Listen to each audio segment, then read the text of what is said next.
I have placed my thickened cream in my stand mixer. You can use a handheld mixer. Now to that I'm going to add 1 tablespoon of sugar and a dash of vanilla. This needs to be whipped until soft peaks form.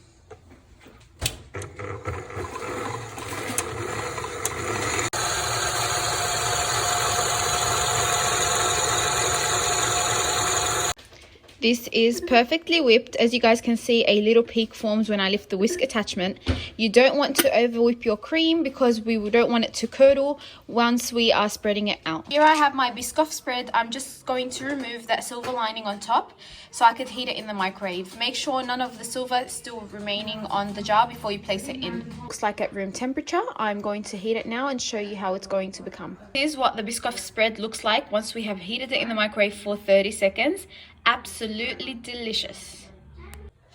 Preparation is done, and now to start layering in our tray.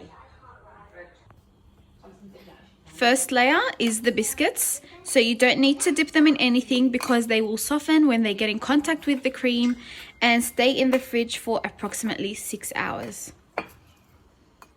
Is the cream that we have just whipped. Put a generous layer to cover all the biscuits. The next layer is the biscoff spread. We want to place a generous layer over that cream and biscuit, and I like to place it around the edges as well so it could show from on the sides when I'm serving this dessert. Now you continue layering with the biscuits, cream and spread again until you end with a cream layer at the top. As you guys can see the layers from the side, there's a few peeking through and I'm happy with that. So I'm ending it with a layer of cream. I'm going to spread this out as smoothly as possible and get ready to decorate. For the final layer of decoration, you will need some more biscoff spread, a piping bag or a Ziploc bag, and a skewer or a toothpick.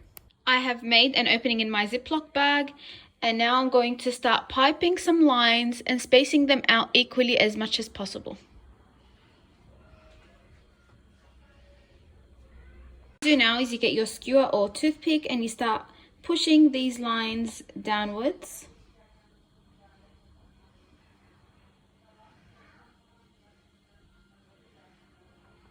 Once that's done, we're going to go in the middle of those lines and take them upwards in the opposite direction.